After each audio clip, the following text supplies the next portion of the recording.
Hello చెప్పరా. ఒరే Vasu ధనన్ reel చూసా? ఏ రీల్ రా?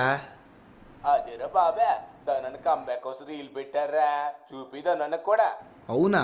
అవును, చూపిరంటే. సరే సరే చూపిస్తాను, జిమ్లో ఉన్నాను, తర్వాత చూపిస్తాను.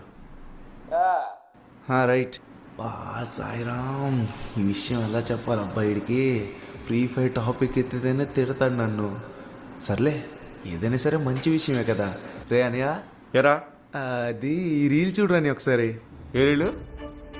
నీ కంబ్యాక్ కోసం వెయిట్ చేస్తున్నారా. ఏ కంబ్యాక్? Free fire comeback. నీకు ఫ్రీ ఫైర్ టాపిక్ తీసుకురావద్దంటే మళ్ళీ రీల్స్ వచ్చి ఛానల్లో కమెంట్స్ నెగిటివిటీతో నిండిపోయే నా కమెంట్ సెక్షన్ ఆ రోజు మాత్రం బాధతో ప్రేమతో కనిపించాయి. ఇది చూసి చెప్పలేనంత ఆనందపడ్డా. ఇంకా హ్యాపీనెస్ ని తట్టుకోలేక, నాకు ఆగలేక ఏం చేశానంటే, రే తమ్ముడు, 50,000 లైక్స్ ఇంపాసిబుల్ అవ్వదని నాకు తెలుసు. సరే, ఒకవేళ వాళ్ళు కంప్లీట్ చేస్తారనుకో, అప్పుడు నిజంగానే నా కంబ్యాక్ కోసం చూస్తున్నారని నేను కంబ్యాక్ ఇచ్చేస్తా. 50,000 కాదు కదా, దానిలో అడుగు పెట్టాను. ఆ గేమ్ని ఒక్కసారి నా కళ్ళ ముందు కనిపించేసరికి మాటలు రాలేదు.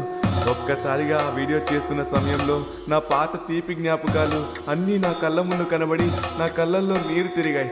చివరికి నా వీడియోని కంప్లీట్ చేసి టుంగ్ టుంగ్ టుంగ్ సహూర్, మీ ధను అన్న కోసం 50,000 లైక్స్ కంప్లీట్ చేయండి, అప్పుడు వస్తాడు కంబ్యాక్ ఇస్తాడు. వీడియో అయితే రే అనియా, రే లిగు లిగు లిగు లిగు ఒకసారి ఇటు చూడు. 1 lakh కంప్లీట్ అయిపోయిందిరా. నిన్న పెట్టిన వీడియోకి రే 1,00,000 లైక్స్ రా బాబు. 1,00,000 లైక్స్ రావడం ఏంట్రా? 1,00,000 లైక్స్ కంప్లీట్ చేస్తారా బాబు వాళ్ళు. 1,00,000 లైక్లు ఏంట్రా? 50,000 అడిగితే 1,00,000 చేయడం ఏంట్రా? నీ కంబ్యాక్ కోసం వాళ్ళు వెయిట్ చేస్తున్నారని ఒక్క వీడియో పెట్టమని చూసావా, 1 lakh కంప్లీట్ చేస్తారు. అసాధ్యాన్ని నా కోసం సుసాధ్యం చేశారు. చివరికి కంబ్యాక్ ఇచ్చా. కానీ అంతా బాగానే ఉన్నాయనుకున్నా కూడా మనసులో ఏదో తెలియని వెళ్తి. సంవత్సరానికి పైగా ఒక్క కంటెంట్ లేదు, వీడియో లేదు, ఏమీ లేదు. కానీ ఏదన్నా మిగిలి ఉందంటే అది మీ ప్రేమ మాత్రమే.